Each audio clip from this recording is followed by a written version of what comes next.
Hiyo ilikuwa ni mechi dhidi ya Al Masry kwenye hatua ya robo finali na adhabu yake imetoka hivi sasa.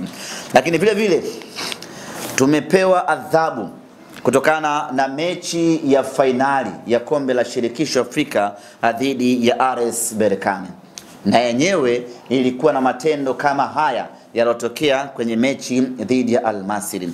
Huku vile vile tuliwasha zile fireworks ambalo ni kosa, lakini kulikuwa kuna vitendo vingi vya vurugu za hapa na pale, ambapo kwa ujumla wake kwenye mechi ya finali tumetozwa faini ya shilingi ya dola 35,000. Kwa ujumla tumepokea adhabu kutoka CAF ya dola 85,000 sawa na shilingi milioni 212 na laki 5. Hiyo ndio faini ambayo Simba Sports Club tunapaswa kulipa baada ya kutokea matendo yasiyokuwa ya kiwana michezo katika mechi zetu mbili.